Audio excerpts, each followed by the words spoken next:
ನಮಸ್ಕಾರ ವೀಕ್ಷಕರೇ, ವಿಎಲ್ ಟಿವಿಗೆ ಸ್ವಾಗತ. ಸೊ ಇವತ್ತು ವಿಶೇಷವಾದಂತಹ ವ್ಯಕ್ತಿಯೊಂದಿಗೆ ನಾನು ಬಂದಿದ್ದೀನಿ.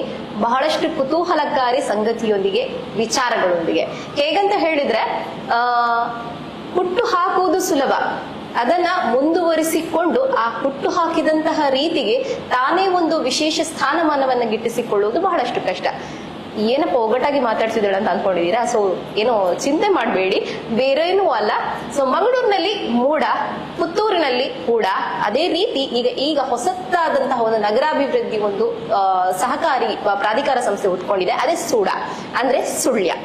ಇಂತಹ ಒಂದು ಕುಗ್ರಾಮದಲ್ಲಿ ದಕ್ಷಿಣ ಕನ್ನಡ ಜಿಲ್ಲೆಯ ಒಂದು ಪುಟ್ಟದಾದಂತಹ ಹಳ್ಳಿಯಲ್ಲಿ ಆ ಒಂದು ವಿಚಾರದಲ್ಲಿ ನಗರವನ್ನ ಮತ್ತಷ್ಟು ಅಭಿವೃದ್ಧಿ ಪಡಿಸಿಕೊಳ್ಳಬೇಕು ಅನ್ನುವಂತ ಚಿಂತನೆಯಲ್ಲಿ ಎಲ್ಲಾ ರೀತಿಯಲ್ಲೂ ಕೂಡ ಉದ್ಯಮ ರಂಗದಿಂದ ಹಿಡಿದು ಶೈಕ್ಷಣಿಕ, ಸಾಮಾಜಿಕ, ಕ್ರೀಡಾ ಜಗತ್ತಿನಲ್ಲೂ ಕೂಡ ತನ್ನದೇ ಆದಂತಹ ವಿಶೇಷ ಛಾಪನ್ನು ಮೂಡಿಸಿದಂತಹ ಒಂದು ವಿಶೇಷ ವ್ಯಕ್ತಿ ಇವತ್ತು ನಮ್ಮ ಜೊತೆ ಇದ್ದಾರೆ. ಸತತವಾಗಿ ಸುಳ್ಯ ನಗರ ಪಂಚಾಯತ್ನ 5 ವರ್ಷದ ಅವಧಿಯಲ್ಲಿ 25 ವರ್ಷ ಸದಸ್ಯರಾಗಿ ಸೇವೆಯನ್ನ ಸಲ್ಲಿಸಿ ಸ್ಥಾಯಿ ಸಮಿತಿಯ ಅಧ್ಯಕ್ಷರಾಗಿದ್ದುಕೊಂಡು ಮೀಫ್ ಕೊಡಗು ಮತ್ತು ದಕ್ಷಿಣ ಕನ್ನಡ ಜಿಲ್ಲೆಗಳ ಒಂದು ಒಗ್ಗೂಡುವಿಕೆಯ ಒಂದು ಸಹಕಾರಿ ಶೈಕ್ಷಣಿಕ ಸಂಸ್ಥೆಯಲ್ಲಿ ಉಪಾಧ್ಯಕ್ಷರಾಗಿ, ಗ್ರೀನ್ ವ್ಯೂ ಶಾಲೆಯ ಸಂಚಾಲಕರಾಗಿ, ಅಷ್ಟು ಮಾತ್ರವಲ್ಲದೆ ಅಗಾಧವಾದಂತಹ ದೇಶ ಪ್ರೇಮವನ್ನ ಇಟ್ಟುಕೊಂಡು ಆ ಊರಿನ ಜನರ ಒಂದು ಹಿತಾಚಿಂತನೆಯಲ್ಲಿ ತನ್ನದೇ ಕೊಡುಗೆಯನ್ನ ನೀಡಿದಂತಹ ವಿಶೇಷ ವ್ಯಕ್ತಿಯನ್ನ ಇವತ್ತು ಪರಿಚಯಿಸ್ತಿದ್ದೀನಿ. ಬನ್ನಿ ಅವರನ್ನ ಕಾರ್ಯಕ್ರಮಕ್ಕೆ ಸ್ವಾಗತಿಸುತ್ತಾ ಅವರ ನಡೆದು ಬಂದ ಹಾದಿಯ ಬಗ್ಗೆ ಅವರ ಮಾತಲ್ಲೇ ಮತ್ತಷ್ಟು ವಿಚಾರಗಳನ್ನ ತಿಳಿಸ್ಕೊಳ್ಳೋಣ. ನಮಸ್ಕಾರ ಸರ್. ನಮಸ್ಕಾರ. KM Mustafa sir. ನಮಸ್ತೆ. ಪುದರ್ಪನ್ನಾಗನೆ ಸುರುಟೆ ತುಳುಟು ದಾಯಪಂಡ ನಮ್ಮ ಊರ್ದ ಒಂಜಿ ಇಂದತೆ ಅನ್ಸದಿರೇನು ತುಳುಟು ಫಸ್ಟ್ ವೆಲ್ಕಮ್ ಅಂತಂದಲೆ. ಸೊ ವಿಶೇಷವಾಗಿ ನಮ್ಮ ಕನ್ನಡದ ಅಭಿಮಾನಿಗಳು ಇರುವುದರಿಂದ KM ಮುಸ್ತಫಾ ಸರ್ ಕಾರ್ಯಕ್ರಮಕ್ಕೆ ಆತ್ಮೀಯವಾಗಿ ಸ್ವಾಗತಿಸುತ್ತಾ, ನಿಮ್ಮನ್ನ ನೋಡಿದ್ರೆ ತುಂಬಾ ಖುಷಿ ಆಗ್ತದೆ. ಯಾಕಂತ ಹೇಳಿದ್ರೆ ನಿಮ್ಮನ್ನ ನೋಡಿದ್ರೆ ಹೇಗನ್ನಿಸ್ತಾ ಅಂತ ಹೇಳಿದ್ರೆ ಇನ್ನು ಯುವಕರಾಗಿ ಇದ್ದೀರಾ. ಹುಮ್ಮಸ್ಸು ನಿಮ್ಮ ನಗುಮುಖದಲ್ಲಿ ಮತ್ತಷ್ಟು ಕಾಣ್ತಾ ಇದೆ. ಆದ್ರೆ ಈ ಚಾಲೆಂಜಿಂಗ್ ಹೆಂಗ ಅನ್ಸಿತ್ತು ಸರ್? ಸುಳ್ಯ ಅನ್ನೋದು ತುಂಬಾ ಒಂದು ಹಿಂದುಳಿದಂತಹ ಒಂದು ಪಟ್ಟಣವಾಗಿತ್ತು. ಆದ್ರೆ ಈಗ ಅದನ್ನ ಮುಂಚೂಣಿಯಲ್ಲಿ ತಂದುಕೊಂಡು ನಗರ ಪ್ರಾಧಿಕಾರದ ಒಂದು ನಗರಾಭಿವೃದ್ಧಿ ಪ್ರಾಧಿಕಾರವನ್ನ ಹುಟ್ಟು ಹಾಕಿಸಿ ಅದರದ ನೂತನ ಅಧ್ಯಕ್ಷರಾಗಿ ಕೂಡ ತಾವು ಒಂದು ಹುದ್ದೆಯನ್ನ ಅಲಂಕರಿಸಿದ್ದೀರಾ. ಈ ಒಂದು ಚಾಲೆಂಜಿಂಗ್ ಹೇಗಿತ್ತು? ನಿಮ್ಮ ಓಡಾಟ ಕೇಳಿದ್ದೀನಿ ಹೇಗಿತ್ತು ಅಂತ ಹೇಳಿ, ಆದ್ರೆ ನಿಮ್ಮ ಮಾತಲ್ಲೇ ಕೇಳಲಿಕ್ಕೆ ನನಗೆ ಇಚ್ಛೆ. ಹೇಗಿತ್ತು ಸರ್? ಯಾವ ರೀತಿಯಾಗಿತ್ತು? ಸುಳ್ಯ ಅಂತ ಹೇಳಿದ್ರೆ ಒಂದು ಶೈಕ್ಷಣಿಕ ಹಬ್. ಅಲ್ಲಿ ಅನೇಕ KVG ಶಿಕ್ಷಣ ಸಂಸ್ಥೆಗಳಿಂದ ಹಿಡಿದು ಎಲ್ಲ ರೀತಿಯ ಶಿಕ್ಷಣ ಸಂಸ್ಥೆಗಳು ಅಲ್ಲಿವೆ. ವಿದೇಶ ಮತ್ತು ದೇಶದ ನಾನಾ ಭಾಗಗಳಿಂದ ಅಲ್ಲಿ ವಿದ್ಯಾರ್ಥಿಗಳು ಬರ್ತಾ ಇದ್ದಾರೆ. ಇನ್ನೊಂದು ಸುಳ್ಯದ ವಿಶೇಷತೆ ಏನು ಅಂತ ಹೇಳಿದ್ರೆ ಅದೊಂದು ಮಲೆನಾಡು ಪ್ರದೇಶ. ಅದು ಕೊಡಗು ಜಿಲ್ಲೆಯ ನಮ್ಮ ಹತ್ತಿರದ ಬಡವರ ಹುಟ್ಟಿ ಅಂತ ಹೇಳ್ತೇವೆ, ಅದಕ್ಕೆ ಬಾರ್ಡರ್ ಅಲ್ಲಿ ಇರುವಂತದ್ದು. ಮತ್ತು ಕೇರಳ ಗಡಿಭಾಗದಲ್ಲಿರುವಂತಹ ಒಂದು ವಿಶೇಷವಾದ ಭೌಗೋಳಿಕ ಇದನ್ನ ಹೊಂದಿದಂತ ಸುಳ್ಯ ತಾಲೂಕು ಕೇಂದ್ರ. ಈ ಸುಳ್ಯ ತಾಲೂಕು ಕೇಂದ್ರದಲ್ಲಿ ಬಹಳಷ್ಟು ಬೆಳವಣಿಗೆಗೆ ಅವಕಾಶ ಇದೆ. ಅಲ್ಲಿ ಪಟ್ಟಣ ಪಂಚಾಯತ್ ಆಗಿ ಪುರಸಭೆ ಆಗಬೇಕಾದಂತ ಎಲ್ಲ ಅರ್ಹತೆಯನ್ನು ಹೊಂದಿದ್ರು ಕೂಡ ಅದರಲ್ಲಿ ಪುರಸಭೆ ಆಗಲಿಕ್ಕೆ ಸ್ವಲ್ಪ ಸಮಯಾವಕಾಶವನ್ನು ತೆಗೆದುಕೊಂಡಿದೆ. ಆ ಸಂದರ್ಭದಲ್ಲಿ ದಕ್ಷಿಣ ಕನ್ನಡ ಜಿಲ್ಲೆಯಲ್ಲಿ 2011ರಲ್ಲಿ ಅಲ್ಲಿ ಲೋಕಲ್ ಪ್ಲಾನಿಂಗ್ ಏರಿಯಾ ಅಂತ ಪ್ಲಾನಿಂಗ್ ಏರಿಯಾ ಅಂತ ಹೇಳಿ ನಮ್ಮ ನಗರಾಭಿವೃದ್ಧಿ ಇಲಾಖೆ ಘೋಷಣೆ ಮಾಡ್ತಾರೆ. ಯಾಕೆಂದ್ರೆ ಅಲ್ಲಿ ಎಲ್ಲ ಔಟ್ಸೆಟ್ಗಳು ಅದೆಲ್ಲ ಪ್ಲಾನಿಂಗ್ ಏರಿಯಾ ಇರಬೇಕು ಅಂತ. ಯಾವಾಗಲೂ ಲೋಕಲ್ ಪ್ಲಾನಿಂಗ್ ಏರಿಯಾ ಆಗಿ 10 ವರ್ಷದೊಳಗೆ ಅದೊಂದು ಪ್ರಾಧಿಕಾರ ಆಗಿ ರಚನೆ ಮಾಡಬೇಕಾಗ್ತದೆ. ಅದು ಇನ್ನಷ್ಟು ಅಭಿವೃದ್ಧಿಯ ಪಥದ ಮುಂದಕ್ಕೆ ಕೊಂಡೊಯ್ಯಲು ಪ್ರಾಧಿಕಾರ ಆಗಿ ರಚಿಸಬೇಕಾಗ್ತದೆ. ಆದ್ರೂ 4 ವರ್ಷ 21ರಲ್ಲಿ ಆಗ್ಬೇಕಿತ್ತು, 4 ವರ್ಷ ಆಯ್ತು. ಈ ವರ್ಷ ನಮ್ಮ ಸರ್ಕಾರ ಬಂದಾಗ ನನಗೆ ಫಸ್ಟ್ ಒಳ್ಳೆದದ್ದೇ, ನಾವು ಸುಳ್ಯವನ್ನು ಯಾಕೆ ಒಂದು ಪ್ರಾಧಿಕಾರ ಮಾಡಬಾರ್ದು, ಆ ಪ್ರಾಧಿಕಾರ ಮಾಡೋದ ಮೂಲಕ ಯಾಕೆ ಸುಳ್ಯದ ಅಭಿವೃದ್ಧಿಯ ಒಂದು ಹೊಸ ದಿಕ್ಕಿನತ್ತ ಅದನ್ನು ಕೊಂಡೋಗಬಾರ್ದು, ಸುಳ್ಯವನ್ನು ಯಾಕೆ ಪುರಸಭೆ ಮಾಡಬಾರ್ದು, ಆ ಪುರಸಭೆಯ ಮೂಲಕ ಯಾಕೆ ಮತ್ತಷ್ಟು ಅಭಿವೃದ್ಧಿಯ ವೇಗವನ್ನ ಪಡೆದುಕೊಳ್ಳಿಕ್ಕೆ ಯಾಕೆ ಸಾಧ್ಯ ಆಗುವುದಿಲ್ಲ ಅಂತ ಹೇಳುವಂತ ಒಂದು ವಿಚಾರ ನನಗೆ ಹೊಳೆದಾಗ ಅದನ್ನು ನಮ್ಮ ಸ್ಪೀಕರ್ ಸಾಹೇಬರಾದಂಥ UT ಖಾದರ್ ಅವರು ಹೇಳಿದೆ. ಆಗ UT ಖಾದರ್ ಅವರು ಅದರ ಸಾಧ್ಯ ಇದ್ದರೆ ನೀನು ಪ್ರಯತ್ನ ಪಟ್ಟಾಗ ಅದು ಪ್ರತ್ಯೇಕವಾದಂತಹ ಒಂದು ಪ್ರಾಧಿಕಾರ ರಚನೆ ಆಗಿದೆ. ಆ ರಚನೆ ಆದಾಗ ನಿಮ್ಮನ್ನ ಅಧ್ಯಕ್ಷರಾಗಿ ಶಿಫಾರಸು ಮಾಡುವಂತಹ ಒಂದು ಅವಕಾಶ ಕೂಡ ಬರ್ತದೆ ಅಂತ ಹೇಳುವಂತಹ ಒಂದು ಸಂದರ್ಭ. ಇನ್ನೊಂದು ಸಂದರ್ಭದಲ್ಲಿ ನಾನು KPCC ಅಲ್ಪಸಂಖ್ಯಾತರ ವಿಭಾಗದ ರಾಜ್ಯ ಪ್ರಧಾನ ಕಾರ್ಯದರ್ಶಿಯಾಗಿದ್ದೇನೆ. ಆ ಸಂದರ್ಭದಲ್ಲಿ ನಮ್ಮ ಕೆಪಿಸಿಸಿ ಅಧ್ಯಕ್ಷರಾದ ಡಿ ಕೆ ಶಿವಕುಮಾರ್ ಅವರು ಒಂದು ಮಾತು, ನಾವೊಂದು ಫಂಕ್ಷನ್ ಅಲ್ಲಿ ಒಂದು ಬಂದಾಗ ಅವರ ಭಾಷಣ ಇತ್ತು, ಅವಕಾಶಗಳು ನಿಮ್ಮನ್ನು ಹುಡುಕಿ ಬರುವುದಿಲ್ಲ, ನೀವು ಅವಕಾಶವನ್ನು ಹುಡುಕಿಕೊಂಡು ಹೋಗ್ಬೇಕು. ಎಲ್ಲಿ ಅವಕಾಶಗಳಿಲ್ಲ ಅಲ್ಲಿ ನೀವು ಫೈಟ್ ಮಾಡಬೇಕು, ಆ ಫೈಟ್ ಮಾಡಿ ಗುರಿ ಸಾಧಿಸಬೇಕು. ಆಗ ಮಾತ್ರ ನೀವು ಪಕ್ಷದಲ್ಲಿ ಒಂದು ಗುರುತಿಸಿದಾಗ ಆಗ್ತದೆ, ಆಗ ಊರಿಗೂ ಒಂದು ಉಪಕಾರ ಮಾಡಿದಾಗ ಆಗ್ತದೆ, ದೇಶಕ್ಕೂ ಒಂದು ಉಪಕಾರ ಮಾಡಿದಾಗ ಆಗ್ತದೆ, ನಿಮಗೂ ಅದರಿಂದ ಪ್ರಯೋಜನ ಆಗ್ತದೆ ಅಂತ ಒಂದು ಮಾತನ್ನು ಹೇಳಿ ಆ ಒಂದು ಸ್ಫೂರ್ತಿ ಬಹುಶಃ ನನಗೆ ಅನಿಸಿತು, ನೋಡು ಇದರೊಂದು ಪ್ರಯತ್ನವನ್ನು ಮಾಡುವ. ಸುಳ್ಯಕ್ಕೊಂದು ಪ್ರಾಧಿಕಾರ ರಚನೆ ಆಗಲಿ. ಸುಳ್ಯದಲ್ಲಿ ಶಾಸಕರು ಬಿಜೆಪಿಯಲ್ಲಿದ್ದಾರೆ, ನಮ್ಮ ಸ್ಥಳೀಯ ಸಂಸ್ಥೆ ಆಡಳಿತ ಕೂಡ ಬಿಜೆಪಿಯಲ್ಲಿದೆ. ಆದರೂ ಅವರೆಲ್ಲ ಒಂದು ಸಹಕಾರಿ ಮನೋಭಾವನೆ, ಅಭಿವೃದ್ಧಿಗೆ ಯಾವತ್ತೂ ಅವರು ವಿರೋಧ ಮಾಡುವವರೆಲ್ಲ, ಪಕ್ಷಾತೀತವಾಗಿ ಮತ್ತು ಜಾತ್ಯತೀತವಾಗಿ ಯಾವ ರೀತಿಯಲ್ಲಿ ಅಭಿವೃದ್ಧಿಯ ವಿಚಾರ ಬಂದಾಗ ಅವರು ಯಾವತ್ತೂ ಸಹಕಾರ ಕೊಡುವವರು, ವಿರೋಧ ಮಾಡುವವರಲ್ಲ. ಆ ಒಂದು ದೃಷ್ಟಿಕೋನ ಇಟ್ಟುಕೊಂಡು ನಾನೇನ್ ಮಾಡಿದೆ, ಈ ಒಂದು ಪ್ರಾಧಿಕಾರ ರಚನೆ ಆಗ್ಬೇಕು ಅಂತ ಹೇಳುವಂತ ಒಂದು ಕಾರ್ಯಕ್ಕೆ ಇಳಿದೆ. ಈ ಪ್ರಾಧಿಕಾರ ರಚನೆ ಕಾರ್ಯಕ್ಕೆ ಇಳಿಯುವ ಮೊದಲು ನಮ್ಮಲ್ಲಿ ಒಂದಷ್ಟು ಅನುಭವಗಳಿತ್ತು.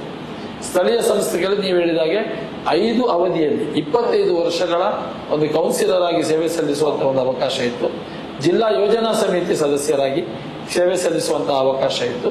ಮತ್ತು ಸುಳ್ಯದ ಬೇರೆ ಬೇರೆ ಎಲ್ಲ ಫೀಲ್ಡ್ಗಳಲ್ಲಿ, ಕ್ರೀಡಾ ಕ್ಷೇತ್ರ ಇರ್ಬೋದು, ಶಿಕ್ಷಣ ಕ್ಷೇತ್ರ ಇರ್ಬೋದು, ಸಾಮಾಜಿಕ ಕ್ಷೇತ್ರ ಇರ್ಬೋದು, ಧಾರ್ಮಿಕ ಕ್ಷೇತ್ರ ಇರ್ಬೋದು, ಅದರೊಂದಿಗೆ ಇದರಲ್ಲಿ ಕೂಡ ತೊಡಗಿಸಿಕೊಳ್ಳುವಂತ ಒಂದು ಅವಕಾಶ ಒದಗಿ ಬಂತು. ಆ ಅವಕಾಶ ಒದಗಿ ಬಂದಾಗ ಈ ಎಲ್ಲ ಅನುಭವಗಳ ಒಂದು ಇದನ್ನ ಪರ್ಯಾಪ್ತ ಮಾಡಿಕೊಂಡು ಅದನ್ನು ಒಟ್ಟುಗೂಡಿಸಿಕೊಂಡು ಈ ಒಂದು ಕಾರ್ಯ ಯಾಕೆ ಮಾಡಬಾರದು ಅಂತ ಹೇಳುವಂತ ದೃಷ್ಟಿ. ಇನ್ನೊಂದು ವಿಚಾರ, ನಮ್ಮಲ್ಲಿ ಅಲ್ಲಿ ಅನೇಕ ಅಧಿಕಾರಿಗಳು ನಗರಾಭಿವೃದ್ಧಿ ಇಲಾಖೆಯಲ್ಲಿ ಅವರೆಲ್ಲ ಈ ಹಿಂದೆ ದಕ್ಷಿಣ ಕನ್ನಡ ಜಿಲ್ಲೆಯಲ್ಲಿ ಸರ್ವಿಸ್ ಅನ್ನ, ಸೇವೆಯನ್ನ ಸಲ್ಲಿಸಿದ ಅಧಿಕಾರಿಗಳಿದ್ರು. ಈ ಎಲ್ಲ ವಿಚಾರಗಳು ಇದಕ್ಕೆ ಪೂರಕವಾಗಿ ಬಂದಾಗ ಅದು ಇನ್ನಷ್ಟು ಸಲೀಸಾಯ್ತು ಅಂತ ಹೇಳುದು ನನ್ನ ಅಭಿಪ್ರಾಯ. ಸರಿಸುಮಾರು ಎಷ್ಟು ವರ್ಷಗಳ ಓಡಾಟ ಆಗಿರ್ಬೋದು ಸರ್ ತಮ್ಮ ಪ್ರಯತ್ನ? 1 ವರ್ಷ. ಸರಿಯಾದ 7 ತಿಂಗಳ ಓಡಾಟದಲ್ಲಿ ಇದಾಯ್ತು. ಯಾಕೆಂದ್ರೆ ಒಂದು ಪ್ರಾಧಿಕಾರ ರಚನೆ ಆಗ್ಬೇಕಾದ್ರೆ ನಗರಾಭಿವೃದ್ಧಿ ಸಚಿವರ ಆದೇಶ ಆಗ್ಬೇಕಾಗ್ತದೆ. ನಗರಾಭಿವೃದ್ಧಿ ಸಚಿವರ ಆದೇಶ ಆಗಿ ಅದು ಈ ನಗರಾಭಿವೃದ್ಧಿ ಇಲಾಖೆಗೆ ಹೋಗ್ತದೆ. ಇಲಾಖೆಯಲ್ಲಿ ಸೆಕ್ರೆಟರಿ ಇದ್ದಾರೆ, ಡೆಪ್ಯೂಟಿ ಸೆಕ್ರೆಟರಿ ಇದ್ದಾರೆ, ಜಂಟಿ ಕಾರ್ಯದರ್ಶಿ ಇದ್ದಾರೆ. ಆ ಹಂತವನ್ನು ಬಿಟ್ಟು ಮತ್ತೆ ಅದಕ್ಕೊಂದು ನಿರ್ದೇಶನಾಲಯ ಇದೆ. ರಾಜ್ಯ ಮಟ್ಟದಲ್ಲಿ ಈ ನಗರ ಮತ್ತು ಗ್ರಾಮಾಂತರ ಯೋಜನೆಯನ್ನು ಯಾವ ರೀತಿಯಲ್ಲಿ ರೂಪಿಸ್ತಾ ಇದೆ, ಅಭಿವೃದ್ಧಿಯ ವಿಚಾರದ ಅದೊಂದು ಬೈಲಾ ಇದೆ, ಆಕ್ಟ್ ಇದೆ. ಆ ಆಕ್ಟಿಗೆ ಒಂದು ನಿರ್ದೇಶನಾಲಯ ಇದೆ, ಒಂದು ಆಯುಕ್ತಾಲಯ ಇದೆ, ಕಮಿಷನರೇಟ್ ಇದೆ, ಡೈರೆಕ್ಟರೇಟ್ ಇದೆ. ಡೈರೆಕ್ಟರೇಟ್ಗೆ ಹೋಗ್ತದೆ, ಮತ್ತೆ ಕಮಿಷನರೇಟ್ಗೆ ಹೋಗ್ತದೆ, ಮತ್ತೆ ಅದಕ್ಕೆ ಜಿಲ್ಲಾ ಮಟ್ಟದಲ್ಲಿ ಅಸಿಸ್ಟೆಂಟ್ ಡೈರೆಕ್ಟರ್ ಇದ್ದಾರೆ, ಸಹಾಯಕ ನಿರ್ದೇಶಕರ. ಈ ಸಹಾಯಕ ನಿರ್ದೇಶಕರಿಗೆ ಫೈಲ್ ಬರ್ತದೆ. ಸಹಾಯಕ ನಿರ್ದೇಶಕರಾಗಿ ಮತ್ತೆ ಸ್ಥಳೀಯ ಸಂಸ್ಥೆಗಳಿರ್ತದೆ. ಅದು ಪುರಸಭೆ ಇರ್ಬೋದು, ಪಟ್ಟಣ ಪಂಚಾಯತ್ ಇರ್ಬೋದು, ಮಹಾನಗರ ಪಾಲಿಕೆ ಇರ್ಬೋದು. ಇಲ್ಲಿಂದ ಪ್ರಸ್ತಾವನೆಗಳು ಬರಬೇಕಾಗ್ತದೆ. ಪ್ರಸ್ತಾವನೆಗಳು ಹೇಗೆ ಬರಬೇಕು ಅಂತ ಹೇಳಿದ್ರೆ, ಅಲ್ಲಿರುವಂತಹ ಜನಸಂಖ್ಯೆಗಳು, ಅಲ್ಲಿ ಅಭಿವೃದ್ಧಿಗೆ ಇರುವಂತಹ ಅವಕಾಶಗಳು, ಅಲ್ಲಿಯ ಒಂದು ಎಷ್ಟು ವ್ಯಾಪ್ತಿ ಪ್ರದೇಶಗಳಿವೆ, ಇದೆಲ್ಲ ರೀತಿಯನ್ನು ಒಂದು ರೀತಿಯಲ್ಲಿ ಪ್ರಸ್ತಾವನೆಯನ್ನು ಅವರು ಸಲ್ಲಿಸಬೇಕಾಗ್ತದೆ ಭೌಗೋಳಿಕ ಹಿನ್ನೆಲೆ. ಆ ಪ್ರಸ್ತಾವನೆಗಳು ಮತ್ತೆ ಅಸಿಸ್ಟೆಂಟ್ ಡೈರೆಕ್ಟರ್ಗೆ ಹೋಗಿ, ನಾನು ಹೇಳಿದ ಜಿಲ್ಲಾ ಕೇಂದ್ರದಲ್ಲಿರುವ ಸಹಾಯ ನಿರ್ದೇಶಕರಿಗೆ ಹೋಗಿ, ಅಲ್ಲಿಂದ ರಾಜ್ಯದಲ್ಲಿರುವ ನಿರ್ದೇಶಕರಿಗೆ ಹೋಗಿ, ಅಲ್ಲಿಂದ ಆಯುಕ್ತರಿಗೆ ಹೋಗಿ, ಅಲ್ಲಿಂದ ನಗರಾಭಿವೃದ್ಧಿ ಇಲಾಖೆಗೆ ಹೋಗಿ, ಅಲ್ಲಿಂದ ನಗರಾಭಿವೃದ್ಧಿ ಸಚಿವರಿಗೆ ಹೋಗಿ, ಅಲ್ಲಿಂದ ಮುಖ್ಯಮಂತ್ರಿಗೆ ಹೋಗಿ, ಅಲ್ಲಿ ಅಪ್ರೂವ್ ಆದಾಗ ಈ ಒಂದು ಪ್ರಾಧಿಕಾರ ರಚನೆ ಪ್ರಕ್ರಿಯೆ ಪೂರ್ಣಗೊಳ್ಳುತ್ತದೆ. ಓರ್ವ ಛಲಗಾರ ಅನ್ನೋದು ನಿಮ್ಮ ಮಾತಿನಲ್ಲಿ ಗೊತ್ತಾಯ್ತು ಸರ್. ಬಹಳ ಕಡಿಮೆ ಅವಧಿಯಲ್ಲಿ ತಮ್ಮ ಒಂದು ಪಟ್ಟು ಬಿಡದಂತಹ ಒಂದು ಯೋಜನೆಯನ್ನ ಕೈಗೊಂಡಿದ್ದೀರಾ. ಅದಕ್ಕೋಸ್ಕರ ರಾಜ್ಯೋತ್ಸವ ಪ್ರಶಸ್ತಿ ಕೂಡ ನಿಮ್ಮ ಪುರಸ್ಕೃತದ ಒಂದು ಹೆಮ್ಮೆಗೆ ಸಿಕ್ಕಿದೆ ಅಂತ ಹೇಳಿದ್ರೆ ತಪ್ಪಾಗ್ಲಾರದು. ಸೊ ಬಹಳಷ್ಟು ನಿಮ್ಮ ಒಂದು ನಿಮ್ಮ ಒಂದು ಹಾದಿಯನ್ನ ಕಂಡಾಗ ಪ್ರಪ್ರಥಮವಾಗಿ ನಿಮ್ಮ ಈ ಒಂದು ಛಲಗಾರತ್ವಕ್ಕೆ ನಿಮ್ಮ ಒಂದು ಕುಟುಂಬದ ಬೆಂಬಲ, ನಿಮ್ಮ ತಂದೆ ತಾಯಿಯವರ ಆಶೀರ್ವಾದ ಆಗಿರ್ಬೋದು, ನಿಮ್ಮ ಕುಟುಂಬದ ಬೆಂಬಲ ಬಹಳಷ್ಟು ಇದೆ. ಈ ಬಗ್ಗೆ ನೀವು ಹೇಳೋದಾದ್ರೆ, ನಿಮ್ಮ ತಂದೆ ತಾಯಿಗಳ ಬಗ್ಗೆ, ನಿಮ್ಮ ಕುಟುಂಬದ ಬಗ್ಗೆ ಹೇಳೋದಾದ್ರೆ? ಸುಳ್ಯದಲ್ಲಿ ಜನತಾ ಗ್ರೂಪ್ಸ್ ಅಂತ ಹೇಳುವಂತಹ ಒಂದು ಸಂಸ್ಥೆಯನ್ನ 1974ರಲ್ಲಿ ಹುಟ್ಟು ಹಾಕಿದ್ರು ನಮ್ಮ ತಂದೆಯವರು ಮತ್ತು ಹಿರಿಯ ಸಹೋದರ. ಉದ್ಯಮ ರಂಗದಿಂದಲೇ ಪ್ರಾರಂಭ. ಉದ್ಯಮ ರಂಗ ಆಗ ನಮಗೇನಿರ್ಲಿಲ್ಲ. ಆ ಸಂದರ್ಭದಲ್ಲಿ ಒಂದು ಉದ್ಯಮ ರಂಗ ಜನತಾ ಗ್ರೂಪ್ಸ್ ಅದು ಪ್ರಾರಂಭ ಆಯಿತು. ಆ ಜನತಾ ಗ್ರೂಪ್ಸ್ ನಲ್ಲಿ ಇರತಕ್ಕಂತ ಉದ್ಯಮ ರಂಗ ಮತ್ತೆ ವಿಸ್ತಾರ ಆಗ್ತಾ ಹೋಯ್ತು. ನಮ್ಮಲ್ಲಿ ಸುಮಾರು ನಮ್ಮ ಸಿಟಿ ಏರಿಯಾದಲ್ಲಿ 1 ಎಕರೆ ಜಾಗ ಇದೆ. ಅಲ್ಲಿ ಪಾರ್ಕಿಂಗ್ ಏರಿಯಾಗಳು ಬಹಳ ಒಳ್ಳೆ ರೀತಿಯಲ್ಲಿದೆ. ಆಮೇಲೆ ಒಳ್ಳೊಳ್ಳೆ ಬೇರೆ ಬೇರೆ ಜನೋಪಯೋಗಿಯಾದಂತಹ ವ್ಯಾಪಾರಗಳು ಒಂದೊಂದೇ ಪ್ರಾರಂಭ ಆಯಿತು. ಆ ಪ್ರಾರಂಭ ಆದಾಗ ಇಡೀ ಪ್ರಿಮಿಸಿಸ್ ಅಲ್ಲಿ ಸುಳ್ಯ ತಾಲೂಕಿನಿಂದ ಮತ್ತು ಕೇರಳದ ಗಡಿಭಾಗದಿಂದ ಜನರು ಬಂದು ಅಲ್ಲಿ ಒಂದು ರೀತಿಯಲ್ಲಿ ವ್ಯಾಪಾರದ ವೃದ್ಧಿ ಆಗಲಿಕ್ಕೆ ಅಲ್ಲಿ ಸಹಕಾರಿಯಾಗಿದೆ. ಅಲ್ಲಿ ಮೆಡಿಕಲ್ ಸ್ಟೋರ್ ಇರ್ಬೋದು, ಅಲ್ಲಿ ಗ್ಲಾಸ್ ಅಂಡ್ ಪ್ಲೈವುಡ್ ಇರ್ಬೋದು, ಅಲ್ಲಿ ಬೇರೆ ಬೇರೆ ರೀತಿಯ ಕಟ್ಲೆರಿ ಶಾಪ್ಗಳು ಇರ್ಬೋದು, ಫರ್ಟಿಲೈಸರ್ ಇರ್ಬೋದು, ಸಿಮೆಂಟ್ ಪ್ರಾಡಕ್ಟ್ಸ್ ಇರ್ಬೋದು, ಮತ್ತೆ ಹೋಲ್ಸೇಲ್ ಅಕ್ಕಿ, ಗ್ರೋಸರಿ ಐಟಮ್ಸ್ ಇರ್ಬೋದು, ಇದೆಲ್ಲವೂ ಒಂದೇ ಪ್ರಿಮಿಸಿಸ್ ಅಲ್ಲಿ ಸಿಕ್ಕುವಂತ ಒಂದು ಅವಕಾಶವನ್ನು ಕಲ್ಪಿಸಿಕೊಟ್ಟಾಗ ಜನ ಸಹಜವಾಗಿ ಅಲ್ಲಿ ಆಕರ್ಷಿತರಾಗಿ ಆ ಉದ್ದಿಮೆ ಬೆಳೀಲಿಕ್ಕೆ ಅಲ್ಲಿ ಸಾಧ್ಯ ಆಯ್ತು ಅಂತ ಹೇಳೋದನ್ನ ಈ ಸಂದರ್ಭದಲ್ಲಿ ಹೇಳ್ತಾರೆ. ಆ ನಂತರ ನಾನು 1993ರಲ್ಲಿ ಈ ಒಂದು ಸಾಮಾಜಿಕ ಸೇವಾ ರಂಗಕ್ಕೆ, ನನ್ನ ವಿದ್ಯಾಭ್ಯಾಸದ ನಂತರ ಸಾಮಾಜಿಕ ಸೇವಾ ರಂಗಕ್ಕೆ ಬರ್ತೇನೆ. ಆ ಸಾಮಾಜಿಕ ಸೇವಾ ರಂಗ ಬಂದಾಗ ಪ್ರಥಮ ಬಾರಿಗೆ ನನಗೆ 25-26 ವರ್ಷ ಆಗಿರ್ಬೋದು, ಕೌನ್ಸಿಲರ್ ಆಗಿ ಪ್ರಥಮ ಬಾರಿಗೆ ಆಯ್ಕೆ ಆಗಿದೆ. ಅಲ್ಲಿಂದ ನಮ್ಮ ಈ ಸುದೀರ್ಘವಾದಂತಹ ಪಯಣ ಅದು ಸಾಮಾಜಿಕ ಕ್ಷೇತ್ರದಲ್ಲಿ, ಧಾರ್ಮಿಕ ಕ್ಷೇತ್ರದಲ್ಲಿ, ರಾಜಕೀಯ ಕ್ಷೇತ್ರದಲ್ಲಿ ಮುಂದುವರಿತಾ ಬಂತು. ಧಾರ್ಮಿಕ ಕ್ಷೇತ್ರದಲ್ಲಿ ಅಂತ ಹೇಳಿದ್ರೆ ನಾನು ಅಲ್ಲಿ ಕೇಂದ್ರ ಜುಮಾ ಮಸ್ಜಿದ್ ಇದ್ದೇವೆ ಗಾಂಧಿನಗರಕ್ಕೆ, ಅದರ ಅನೇಕ ವರ್ಷ ಕಾರ್ಯದರ್ಶಿಯಾಗಿ ಅದರ ಹೊಸ ಪುನರ್ನಿರ್ಮಾಣ ಕಾರ್ಯಕ್ರಮದಲ್ಲಿ ಬಹಳಷ್ಟು ತೊಡಗಿಸಿಕೊಂಡು ಅದರ ಅಧ್ಯಕ್ಷನಾಗಿ ಕೂಡ ಕಾರ್ಯವನ್ನು ನಿರ್ವಹಿಸಿದೆ. ಅಲ್ಲಿ ಅನ್ಸಾರುಲ್ ಮುಸ್ಲಿಮೀನ್ ಅಸೋಸಿಯೇಷನ್ ಅಂತ ಒಂದು ಸಂಸ್ಥೆ ಇದೆ. ಆ ಸಂಸ್ಥೆ 55 ವರ್ಷ ಆಯಿತು. 55 ವರ್ಷದಲ್ಲಿ ಬಡವರಿಗೆ ಮದುವೆಗೆ, ಬಡವರಿಗೆ ವಿದ್ಯಾಭ್ಯಾಸಕ್ಕೆ, ಬಡವರಿಗೆ ವೈದ್ಯಕೀಯ ವೆಚ್ಚಕ್ಕೆ, ಮನೆ ನಿರ್ಮಾಣ ಯೋಜನೆಗೆ ಈ ರೀತಿಯಲ್ಲಿ ಸಹಾಯ ಹಸ್ತವನ್ನು ಮಾಡ್ತಾ ಬಂದಿದೆ. ಸಮುದಾಯಕ್ಕೆ ಸೀಮಿತವಾಗಿ, ಸಮುದಾಯಕ್ಕೆ ಅಲ್ಲ, ಎಲ್ಲ ಸಮುದಾಯಕ್ಕೆ ಕುಡಿಯುವ ನೀರಿನ ಯೋಜನೆ ಇರ್ಬೋದು, ಮೆಡಿಕಲ್ ಕ್ಯಾಂಪ್ಗಳು ಇರ್ಬೋದು, ಅದನ್ನೆಲ್ಲ ಮಾಡ್ತಾ ಬಂದಿದೆ. ಅದನ್ನು ಮಾಡ್ತಾ ಬರುವಾಗ ಅದರ 25ನೇ ವರ್ಷದಲ್ಲಿ ಬೆಳ್ಳಿ ಹಬ್ಬದ ಸಂದರ್ಭದಲ್ಲಿ ನಾನು ಅಧ್ಯಕ್ಷನಾದೆ. ಬಹಳ ವಿಜೃಂಭಣೆಯ ಒಂದು ಬೆಳ್ಳಿ ಹಬ್ಬವನ್ನು ಆಚರಿಸಿ ಆ ಸಂಸ್ಥೆ ಬೆಳವಣಿಗೆಗೆ ಮತ್ತಷ್ಟು ಸಾಧ್ಯ ಆಯಿತು. ಅದರ ಬರ್ತಾ ಇತ್ತೀಚೆಗೆ 2018ರಲ್ಲಿ 50ನೇ ವರ್ಷ ಸುವರ್ಣ ಸಂಭ್ರಮ ಆಯಿತು. ಆಗಲೂ ನಾನೇ ಅಧ್ಯಕ್ಷನಾದೆ.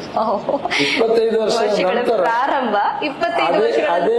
ಅದೇ ಚೈತನ್ಯದಲ್ಲಿ, ಅದೇ ಇಂಟ್ರೆಸ್ಟ್ ಅಲ್ಲಿ, ಅದಕ್ಕಿಂತಲೂ ಅದ್ದೂರಿಯಾಗಿ ಅದರ ಸಮಾರಂಭಗಳನ್ನು ನಡೆಸುವ ರೀತಿಯಲ್ಲಿ ಅದೊಂದು ಸೌಭಾಗ್ಯ. 25 ವರ್ಷ ನಂತರ ಅದೇ ಇಂಟ್ರೆಸ್ಟ್, ಅದೇ ಚೈತನ್ಯ, ಅದೇ ಆರೋಗ್ಯ ಉಳಿದುಕೊಳ್ಬೇಕು ಅಂತ ಹೇಳಿ ಏನಿಲ್ಲ. ಅದೊಂದು ದೇವರ ದಯೆ. ಆನಂತರ ಹೀಗೆ ಸಾಮಾಜಿಕ ಕ್ಷೇತ್ರದಲ್ಲಿರುವಾಗ ಕ್ರೀಡಾ ಕ್ಷೇತ್ರ, ಸುಳ್ಯದಲ್ಲಿ ಬಹುಶಃ ದಕ್ಷಿಣ ಕನ್ನಡ ಜಿಲ್ಲೆಯ ಎಲ್ಲಾ ಕ್ಷೇತ್ರಗಳಿಗಿಂತಲೂ ಒಂದು ಸಾಮರಸ್ಯದ ಕ್ಷೇತ್ರ ಅಂತ ಹೇಳಿ, ಅಲ್ಲಿ ಸೌಹಾರ್ದತೆ, ಸಾಮರಸ್ಯ ಹೆಚ್ಚಿನ ಒತ್ತನ್ನು ಕೊಡ್ತಕ್ಕಂತ ಒಂದು ಆ ಊರಿನಲ್ಲಿ ಅದು ಹೇಗೆ ಸಾಧ್ಯ ಆಯ್ತು ಅಂದ್ರೆ ಕ್ರೀಡಾ ಕ್ಷೇತ್ರದ ಮೂಲಕ ಸಾಧ್ಯ. ಅಲ್ಲಿ ಕ್ರೀಡೆಗೆ ಬಿಜೆಪಿ, ಕಾಂಗ್ರೆಸ್, JDS ಹಾಗೇನಿಲ್ಲ. ಆ ಬೇರೆ ಊರಿಗೆ ಹೋದ್ರೆ ಕಾಂಗ್ರೆಸ್ಗೆ ಒಂದು ಕ್ರೀಡೆ, JDSಗೆ ಒಂದು ಕ್ರೀಡೆ, ಬಿಜೆಪಿಗೆ ಒಂದು ಕ್ರೀಡೆ. ಅಲ್ಲಿ ಹಾಗೆ ಅಲ್ಲ, ಎಲ್ಲರೂ ಸೇರಿಕೊಂಡು MLA ಒಂದು ಕ್ರೀಡೆಯನ್ನು ಸೌಹಾರ್ದತೆಗೆ ಅಂತ ಮಾಡಿದ್ದು ಮಾತ್ರ ಅಲ್ಲ, ಅದನ್ನು ತೋರಿಸಿಕೊಟ್ಟಂತಹ ಸಂದರ್ಭ ಕೂಡ ಅಲ್ಲಿ ಬಹಳಷ್ಟು ನಮ್ಮ ಮುಂದೆ ಇದೆ. ಯಾಕೆಂದ್ರೆ 3 ಬಾರಿ ನ್ಯಾಷನಲ್ ವಾಲಿಬಾಲ್ ಚಾಂಪಿಯನ್ಶಿಪ್ ಅನ್ನ ಬಹಳ ಅದ್ದೂರಿಯಾಗಿ ಅಲ್ಲಿ ಸಂಘಟಿಸಿದಾಗ ಅದರ ಪ್ರಧಾನ ಕಾರ್ಯದರ್ಶಿಯಾಗಿ ನಾನು ಕಾರ್ಯವನ್ನು ನಿರ್ವಹಿಸಿದ್ದೇನೆ. ನಮ್ಮ ಅಧ್ಯಕ್ಷರಾಗಿ ಮತ್ತು ಅದರ ಮಾರ್ಗದರ್ಶಕರಾಗಿ ಜಯಪ್ರಕಾಶ್ ಅವರಿದ್ದರು. ಮತ್ತೆ ಅನೇಕ ನಮ್ಮ ಸ್ನೇಹಿತರು ಅದರ ಸಂಪೂರ್ಣವಾಗಿ ಅದನ್ನು ತೊಡಗಿಸಿಕೊಂಡು ಅದು ಗುರಿ ಮುಟ್ಟಿಸುವಲ್ಲಿ ಯಶಸ್ವಿಯಾಗಿ. ಈ ಎಲ್ಲದರದ ಸ್ಫೂರ್ತಿ ಬಹುಶಃ ಇವತ್ತು ನಾನು ಹೇಳಿದಂತಹ ಒಂದು ಈ ಪ್ರಾಧಿಕಾರ ರಚನೆಯ ಸಂದರ್ಭ ಪ್ರಾರಂಭ ಮಾಡಿ ಅದನ್ನು ರಿಲೇ ಆಗಿ ಗುರಿ ಮುಟ್ಟಿಸುವಂತಹ ಒಂದು ಕೆಲಸವನ್ನು ಮಾಡಲಿಕ್ಕೆ ಅದು ಸಹಕಾರಿಯಾಯ್ತದೆ. ಈ ಸಂದರ್ಭದಲ್ಲಿ ನಿಮ್ಮ ಒಂದು ಜನ್ಮದ ಬಗ್ಗೆ ಅಂದ್ರೆ ನೀವು ಸ್ಥಳ ಆಗಿರ್ಬೋದು, ಹುಟ್ಟಿನ ಸ್ಥಳ ಆಗಿರ್ಬೋದು, ನಿಮ್ಮ ಒಂದು ವಿದ್ಯಾಭ್ಯಾಸದ ಬಗ್ಗೆ ಹೇಳೋದಾದ್ರೆ ಮೂಲತಃ ನೀವು ಸುಳ್ಯದವರೇ ಆಗಿರುವಂತಹವರು. ನಾವು ಮೂಲತಃ ಸುಳ್ಯ ಯಾವ ಭಾಗದಲ್ಲಿ ಹುಟ್ಟಿ ಬೆಳೆದು, ಸುಳ್ಯ ಟೌನ್ ಅಲ್ಲೇ ತಾಲೂಕು ಕೇಂದ್ರದಲ್ಲೇ ನಾವು ಹುಟ್ಟಿ ಬೆಳೆದು ಅಲ್ಲಿಂದಲೇ ನಮ್ಮ ಜರ್ನಿ ಪ್ರಾರಂಭ ಆಯಿತು. ಅಲ್ಲಿ ಪ್ರಾಥಮಿಕ ಶಿಕ್ಷಣವನ್ನು ಮುಗಿಸಿ ಅಲ್ಲಿ ಹೈಸ್ಕೂಲ್ ವಿದ್ಯಾಭ್ಯಾಸವನ್ನು ಮುಗಿಸಿ ಪುತ್ತೂರಿನ ಸೈಂಟ್ ಫಿಲೋಮಿನಾ ಕಾಲೇಜಿನಲ್ಲಿ ನಾನು PUC ವಿದ್ಯಾಭ್ಯಾಸವನ್ನು ಮುಗಿಸಿ ಮಂಗಳೂರಿನಲ್ಲಿ ಡಿಗ್ರಿ ವಿದ್ಯಾಭ್ಯಾಸಕ್ಕಾಗಿ ಬಂದಿದ್ದೆ. ಆನಂತರ ವಿದ್ಯಾಭ್ಯಾಸ ಮೊಟಕುಗೊಳಿಸಿ ಉದ್ಯಮ ರಂಗಕ್ಕೆ ಸಾಮಾಜಿಕ ಕ್ಷೇತ್ರಕ್ಕೆ ಬಂದೆ. ಅಲ್ಲಿಂದ ರಾಜಕೀಯ ಕ್ಷೇತ್ರಕ್ಕೆ ನಾವು ಕಾಲಿಡುವಂತಹ ಸಂದರ್ಭಗಳು. ನಿಮ್ ತಂದೆಯವರು ಹೇಗಿದ್ರು ಸರ್? ಯಾವ ರೀತಿ ನಿಮ್ಗೆ ಒಂದು ಪ್ರೋತ್ಸಾಹ ಅಂತ ಹೇಳಿದ್ದ ಏನಾದ್ರು? ತಂದೆಯವರು 1992ರಲ್ಲೇ ನಮ್ಮ ಸಹೋದರ ಕೂಡ 10 ವರ್ಷದ ಹಿಂದೆ ತೀರಿ ಹೋದ್ರು. ಅವರ ಒಂದು ಪ್ರೋತ್ಸಾಹ ಯಾವತ್ತು ನಮ್ಮ ಮುಂದೆ ಇತ್ತು ಮತ್ತು ನಮ್ಮನ್ನು ಸ್ವತಂತ್ರವಾಗಿ ಬೆಳಿಲಿಕ್ಕೆ ಬಿಡುವಂತಹ ಒಂದು ಅವಕಾಶಗಳಿದ್ದ ಕಾರಣ ಇವತ್ತು ಬೆಳಿಲಿಕ್ಕೆ ಸಾಧ್ಯ ಆಯ್ತು ಅಂತೇಳಿ. ಎಷ್ಟು ಮಂದಿ ಸಹೋದರರು ಸಹೋದರಿಯರು ಏನಾದ್ರು ಇದ್ದಾರೆ? ನಾವು 5 ಮಂದಿ ಸಹೋದರರು, ಒಬ್ಬರು ಸಹೋದರಿ. ಈ 5 ಮಂದಿ ಸಹೋದರರು ಕೂಡ ಅದೇ ಏರಿಯಾದಲ್ಲಿ ಬೇರೆ ಬೇರೆ ವ್ಯಾಪಾರವನ್ನು ಮಾಡಿಕೊಂಡು ಬರ್ತಾ ಇದ್ದಾರೆ. ತಮ್ಮ ಶ್ರೀಮತಿಯವರು ತಮ್ಮ ಮಕ್ಕಳ ಬಗ್ಗೆ? ನನ್ನ ಶ್ರೀಮತಿಯವರು ಕೂಡ ಅದೇ ಊರಿನವರು. ಒಂದು ಇಂಡಸ್ಟ್ರಿಯಲಿಸ್ಟ್ ಇದ್ರು, ಅಬ್ದುಲ್ಲಾ ಅಂತ. ಅವರು ಕೂಡ ಇತ್ತೀಚೆಗೆ ವಿಧಿವಶರಾದರು 4 ವರ್ಷದಿಂದ. ಅವರ ಮಗಳನ್ನು ನಾನು ವಿವಾಹವಾಗಿದ್ದೆ, ತಾಹಿರಾ ಅಂತ. ಮಕ್ಕಳು 3 ಹೆಣ್ಣು ಮಕ್ಕಳು. 3 ಹೆಣ್ಣು ಮಕ್ಕಳನ್ನು ಕೂಡ ಮದುವೆ ಮಾಡಿಕೊಟ್ಟಿದ್ದೆ. ಒಬ್ಬರು ಸೌದಿ ಅರೇಬಿಯಾದಲ್ಲಿದ್ದಾರೆ, ಒಬ್ಬರು ಉಪ್ಪಳದಲ್ಲಿದ್ದಾರೆ, ಒಬ್ಬರು ಸುಳ್ಯದಲ್ಲೇ ಮನೆ ಮಾಡಿಕೊಂಡು ವಾಸವಾಗಿದ್ದಾರೆ. ಉದ್ಯಮದಿಂದ ಸಾಮಾಜಿಕದಿಂದ ಶೈಕ್ಷಣಿಕ ಒಲವು, ಶೈಕ್ಷಣಿಕ ಒಲವಿನಿಂದ ರಾಜಕೀಯದಲ್ಲಿ ಹೇಗೆ ಅದನ್ನ ಸಾಧಿಸಬೇಕು ಅನ್ನುವಂತಹ ಛಲಗಾರವನ್ನ ನೀವು ಹುಟ್ಟುಕೊಂಡ್ರಿ. ಅದಾದ ನಂತರ ಅದೇ ರೀತಿಯಲ್ಲಿ ನಗರಾಭಿವೃದ್ಧಿ ಪ್ರಾಧಿಕಾರವನ್ನ ಹುಟ್ಟಿ ಹಾಕಿಸಿ ರೂಪಿಸಿ ಅದರ ನೂತನ ಅಧ್ಯಕ್ಷರಾಗಿ, ಪ್ರಥಮ ಅಧ್ಯಕ್ಷರಾಗಿ ಇತಿಹಾಸವನ್ನ ನೀವು ಸೃಷ್ಟಿಸಿದ್ದೀರಿ. ಸೊ ಇದೆಲ್ಲವನ್ನು ನೋಡುವಾಗ ವಿಶೇಷವಾಗಿ ಮೀಫ್ ಅನ್ನುವಂತಹ ಒಂದು ಶೈಕ್ಷಣಿಕ ಸಂಸ್ಥೆಯ ಬಗ್ಗೆ ನನಗೆ ವಿಚಾರ ತಿಳಿಯುತ್ತೆ.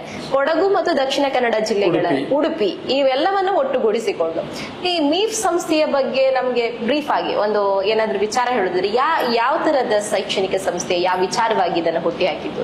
ಮೀಫ್ ಅಂತ ಹೇಳುವಂತಹ ಸಂಸ್ಥೆ ಮುಸ್ಲಿಂ ಎಜುಕೇಶನಲ್ ಇನ್ಸ್ಟಿಟ್ಯೂಷನ್ ಫೆಡರೇಷನ್ ಅಂತ ಹೇಳುವಂತ ಅದರ ಫುಲ್ ಫಾರ್ಮ್. ಅದು ದಕ್ಷಿಣ ಕನ್ನಡ ಉಡುಪಿ ಜಿಲ್ಲೆಯಲ್ಲಿ ಕಾರ್ಯಾರಂಭ ಮಾಡಿತು. ನಮ್ಮ ಶಿಕ್ಷಣ ಸಚಿವರಾಗಿದ್ದಂತಹ BA ಮೊಯ್ದೀನ್ ರವರು ಸಮುದಾಯ ಸಾಚಾರ ವರದಿಯ ನಂತರ ಬಹುಶಃ ಸಮುದಾಯದಲ್ಲಿ ಶಿಕ್ಷಣದ ಗುಣಮಟ್ಟ ಬಹಳ ಕಡಿಮೆ ಇದೆ ಅಂತ ದೃಷ್ಟಿ ಬಂದಾಗ ಶಿಕ್ಷಣ ಸಂಸ್ಥೆಗಳು ಪ್ರಾರಂಭ ಆಗಬೇಕು.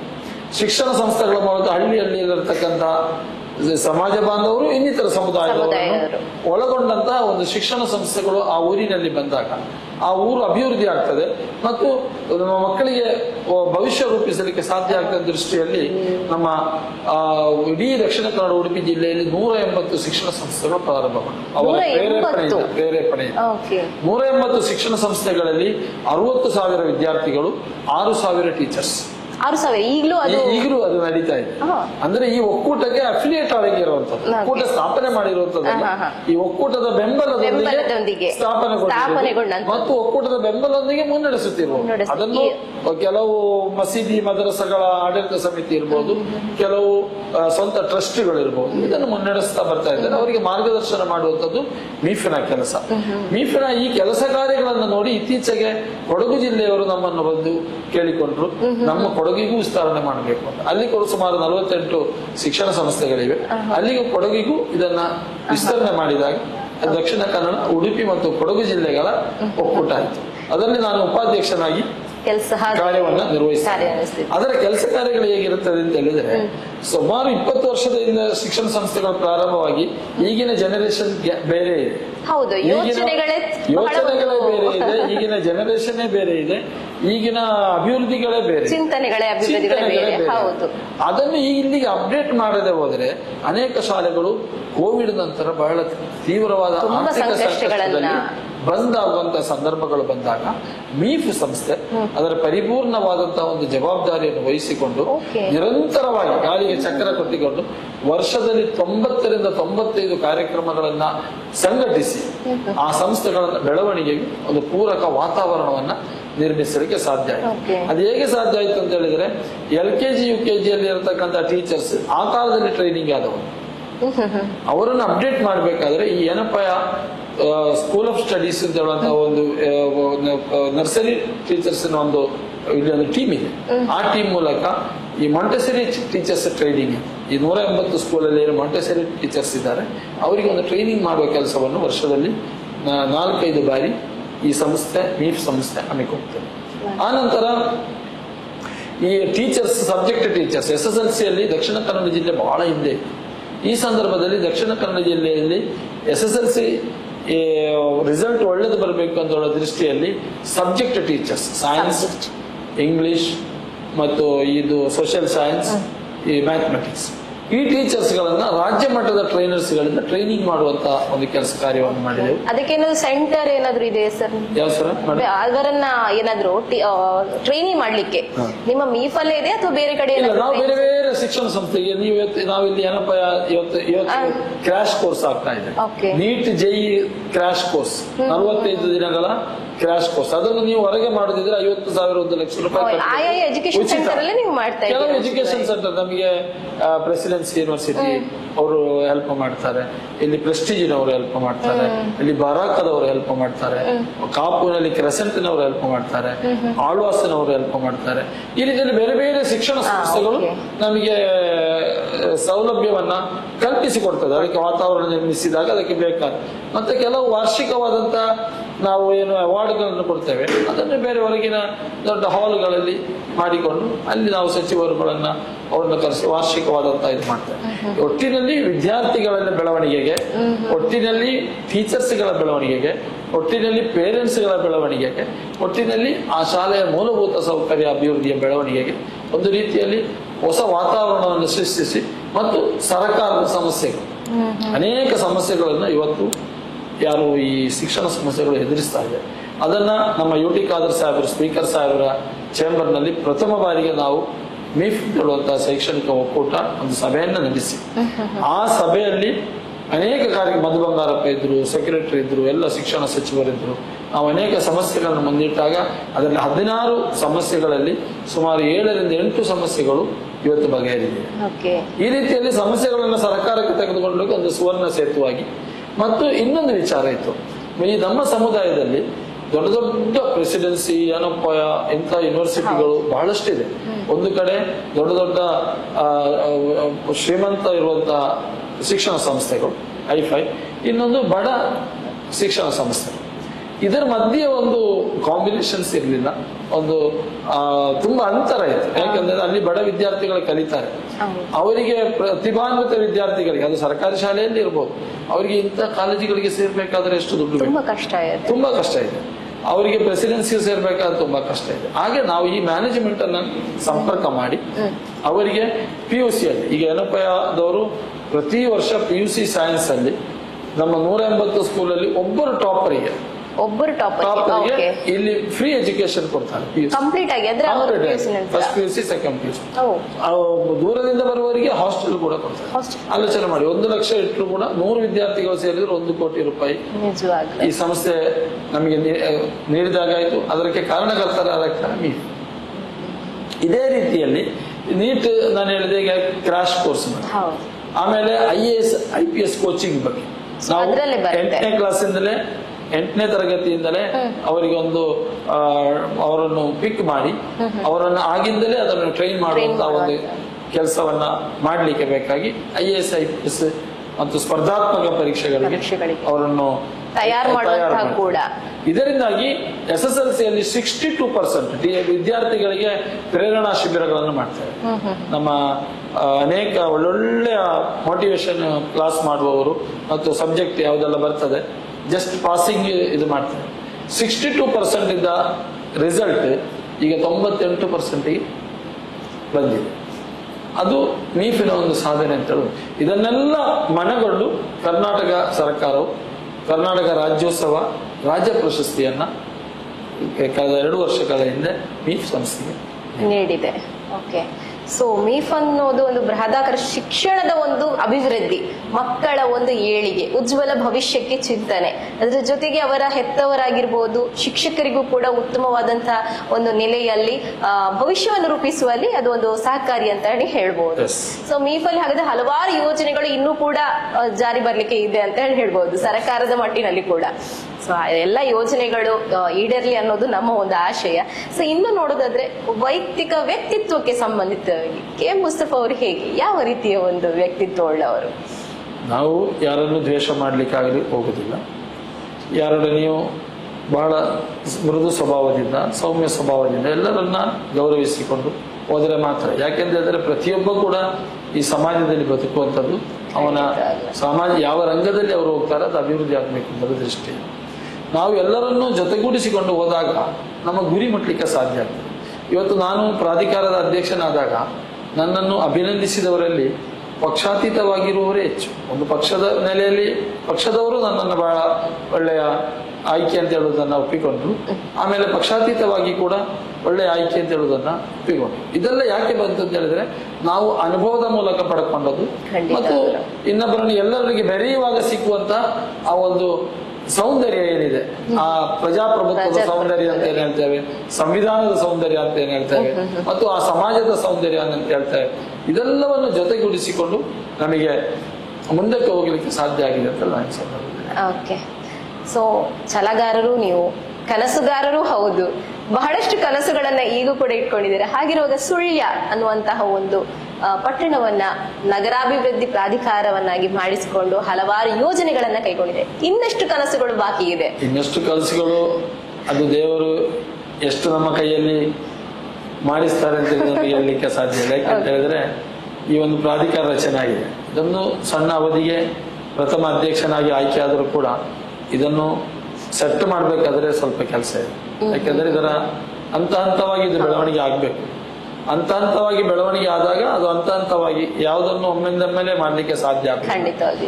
ಆದ್ರೆ ಈಗ ಏನಾಗಿದೆ ಅಂತ ಹೇಳಿದ್ರೆ ನಗರ ಮತ್ತು ಗ್ರಾಮಾಂತರ ಯೋಜನೆಗಳು, ಈ ಭೂಮಿಗಳು ಯಾವ ರೀತಿಯಲ್ಲಿ, ರಸ್ತೆಗಳು ಹೇಗೆ ಯಾವ ರೀತಿಯಲ್ಲಿ ವೈಡನಿಂಗ್ ಇರಬೇಕು, ಮತ್ತೆ ಪಾರ್ಕ್ಗಳು ಯಾವ ರೀತಿಯಲ್ಲಿ ಅಭಿವೃದ್ಧಿ ಆಗ್ಬೇಕು, ಮತ್ತೆ ಕುಡಿಯುವ ನೀರಿನ ಒಂದು ಅಭಿವೃದ್ಧಿ ಹೇಗಿರ್ಬೇಕು, ಮತ್ತೆ ಆಶ್ರಯ ನಿವೇಶನ ರಹಿತರಿಗೆ ಆಶ್ರಯವನ್ನ ಕೊಡ್ಲಿಕ್ಕೆ ಸೈಟ್ಗಳನ್ನ ಹೇಗೆ ಅಭಿವೃದ್ಧಿ ಪಡಿಸಬೇಕು, ಈ ರೀತಿಯಲ್ಲಿ ಒಂದೊಂದೊಂದೊಂದಾಗಿ ತೆರೆದುಕೊಳ್ತದೆ. ನಗರ ಅಂತ ಹೇಳುವಾಗ ಅಲ್ಲಿ ಸ್ವಚ್ಛತೆ ಬಗ್ಗೆ ಸಮಸ್ಯೆಗಳಿರ್ತದೆ, ಒಳಚರಂಡಿ ಬಗ್ಗೆ ಸಮಸ್ಯೆಗಳಿರ್ತದೆ, ಮನೆ ನಿರ್ಮಾಣದ ಬಗ್ಗೆ ಸಮಸ್ಯೆಗಳಿರ್ತದೆ. ಈ ಎಲ್ಲ ಸಮಸ್ಯೆಗಳನ್ನು ಸರಿದೂಗಿಸಿಕೊಂಡು ಮುಂದಕ್ಕೆ ಹೋಗ್ಬೇಕು.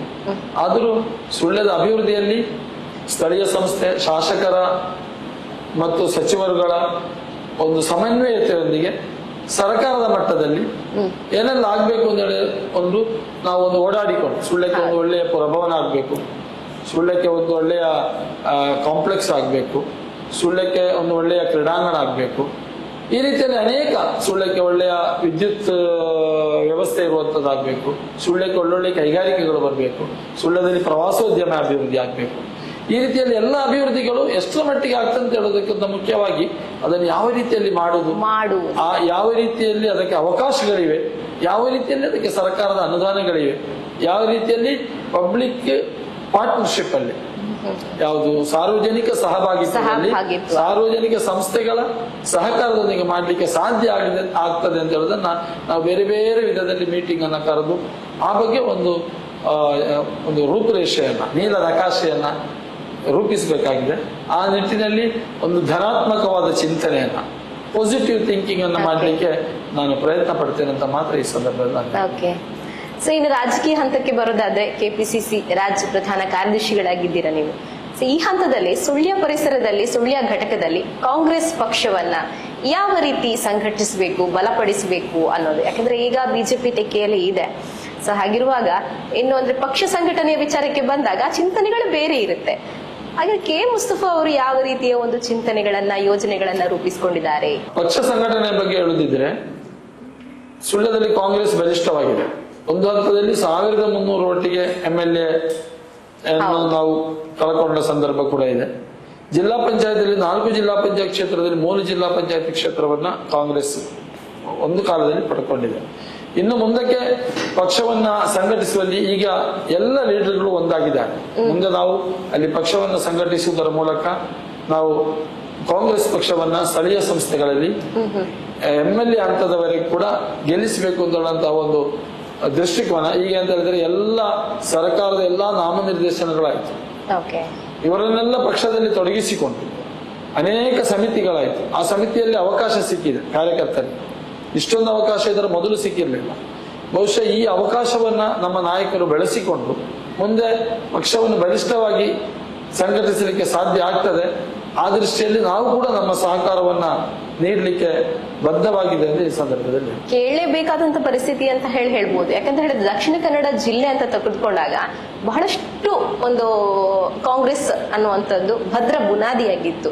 ಎಲ್ಲ ಒಂದು ಅಲುಗಾಡಿದಂತಹ ಸ್ಥಿತಿ ಇತ್ತೀಚಿನ ಒಂದು ಸಂದರ್ಭಗಳಿಗೆ ಕಾಣ್ತಾ ಇದೆ. ಹಾಗಿರುವಾಗ ವೈಯಕ್ತಿಕ ನೆಲೆಯಲ್ಲಿ ಅಂತ ಹೇಳಿದ್ರೆ ಅಂದ್ರೆ ತಮ್ಮ ಒಂದು ವಿಚಾರ ಚಿಂತನೆಯಲ್ಲಿ ಯಾವ ವಿಚಾರದಲ್ಲಿ ಕಾಂಗ್ರೆಸ್ ಪಕ್ಷ ಎಡವಿರ್ಬೋದು ಅಥವಾ ಪಕ್ಷ ಸಂಘಟನೆ ಅಲ್ಲ ಅಥವಾ ಕಾರ್ಯಕರ್ತರ ಒಂದು ಒಗ್ಗೂಡುವಿಕೆಯಲ್ಲಿ ಅಂತ ಹೇಳ್ಬೋದಾ? ಕಾಂಗ್ರೆಸ್ ಪಕ್ಷ ಯಾವತ್ತು ಎಲ್ಲಾ ಧರ್ಮವನ್ನ ಎಲ್ಲಾ ವಿಭಾಗದ ಜನರನ್ನ ಒಗ್ಗೂಡಿಸಿಕೊಂಡು ಅವರ ಏನು ಜೀವನದ ಮಟ್ಟವನ್ನ ಮುಂದಕ್ಕೆ ತರಲಿಕ್ಕೆ, ಅವರನ್ನು ಅಭಿವೃದ್ಧಿಪಡಿಸಲಿಕ್ಕೆ, ಅವರಿಗೆ ಸಾಮಾಜಿಕ ಸೇವಾ ಕಾರ್ಯಗಳಲ್ಲಿ ಅವರಿಗೆ ರೇಷನ್ ಕಾರ್ಡ್ ಇರ್ಬೋದು, ಮನೆ ಇರ್ಬೋದು, ಅವರ ಕೆಲಸ ಕಾರ್ಯಗಳಿರ್ಬೋದು, ಅದನ್ನು ಮಾಡ್ತಾ ಮಾಡ್ತಾ ಮಾಡ್ತಾ ಬಂದಿತ್ತು ಆ ಸಮಯದಲ್ಲಿ ಪಕ್ಷದ ಕಾರ್ಯಕರ್ತರು, ಪಕ್ಷದ ನಾಯಕರು. ಆಡ ಬರುತ್ತಾ ಏನಾಯ್ತು ಅಂತ ಹೇಳಿದ್ರೆ, ಈ ವಿರೋಧ ಪಕ್ಷದವರಿಗೆ ಅಥವಾ ಬಿಜೆಪಿಯವರಿಗೆ ಏನಾಯ್ತು ಅಂತ ಹೇಳಿದ್ರೆ, ಇದರಿಂದ ಕಾಂಗ್ರೆಸ್ ಪಕ್ಷವನ್ನು ಹೊಡಿಲಿಕ್ಕೆ ಸಾಧ್ಯ ಆಗುದಿಲ್ಲ ಅಭಿವೃದ್ಧಿಯ ವಿಚಾರದಲ್ಲಿ. ಅಲ್ಲಿ ಏನು ಸೂಕ್ಷ್ಮ ವಿಚಾರಗಳನ್ನು ಎಳೆದು ತಂದಾಗ, ಸೂಕ್ಷ್ಮ ವಿಚಾರಗಳನ್ನು ಮುಂದಕ್ಕೆ ಇಟ್ಟಾಗ, ಜನರನ್ನು ಭಾವನಾತ್ಮಕವಾಗಿ ಉಪಯೋಗಿಸಿಕೊಂಡಾಗ ಅಥವಾ ಕೆರಳಿಸಿದಾಗ ಇಲ್ಲಿ ಏನಾಗ್ತದೆ, ಈ ಅಧಿಕಾರ ಹಿಡಿಯಲಿಕ್ಕೆ ಸಾಧ್ಯ ಇದೆ ಅಂತ ಹೇಳುವುದನ್ನು ಪ್ರಥಮವಾಗಿ ಅವರು ಕಂಡುಕೊಂಡ ಮೇಲೆ ಅದೇ ಜರ್ನಿಯನ್ನು ಅವರು ಮುಂದಕ್ಕೆ ಹೋಗ್ತಾ ಇದ್ದಾರೆ. ಅದೇ ಅಂತೇಳಿ ಒಂದು ಐಡಿಯಾಲಜಿಯನ್ನು ಬಿಟ್ಟು ಕಾಂಗ್ರೆಸ್ಗೆ ಹೋಗ್ಲಿಕ್ಕೆ ಆಗುದಿಲ್ಲ. ಅವರು ಯಾವ ಇದರಲ್ಲಿ ಹೋಗ್ತಾ ಇದ್ದಾರೆ ಆ ಮಾರ್ಗದಲ್ಲಿ ಐಡಿಯಾಲಜಿಯನ್ನು ಬಿಟ್ಟು ಹೋಗ್ಲಿಕ್ಕೆ ಆಗುದಿಲ್ಲ. ಆದ್ರೂ ಈಗ ಜನರಿಗೆ ಕ್ರಮೇಣ ಮನವರಿಕೆ ಆಗ್ತಾ ಬರ್ತಾ ಇದೆ. ಇದು ಅಭಿವೃದ್ಧಿಗೆ ಕುಂಠಿತ, ಶಿಕ್ಷಣ ಹಬ್ಬಿಗೆ ಕುಂಠಿತ, ಇದು ಇಲ್ಲಿಯ ಜಿಲ್ಲೆಯ ಬೇರೆ ಬೇರೆ ಅಭಿವೃದ್ಧಿ ಕಾರ್ಯಗಳಿಗೆ ಇದು ಅಡೆತಡೆ ಆಗ್ತದೆ ಅಂತ ಹೇಳುವುದನ್ನ ಈಗ ಜನ ಅರ್ಥ ಮಾಡಿಕೊಂಡಿದ್ದಾರೆ. ಮುಂದಿನ ಚುನಾವಣೆಗಳು, ಸ್ಥಳೀಯ ಸಂಸ್ಥೆ ಚುನಾವಣೆಗಳಿರ್ಬೋದು, MLA ಚುನಾವಣೆಗಳಿರ್ಬೋದು, MP ಚುನಾವಣೆಗಳಿರ್ಬೋದು, ಅದೆಲ್ಲ ಸರಿ ಆಗ್ಬೋದು ಅಂತ ಹೇಳುವಂತ ಒಂದು ಆಶಾಭಾವನೆ.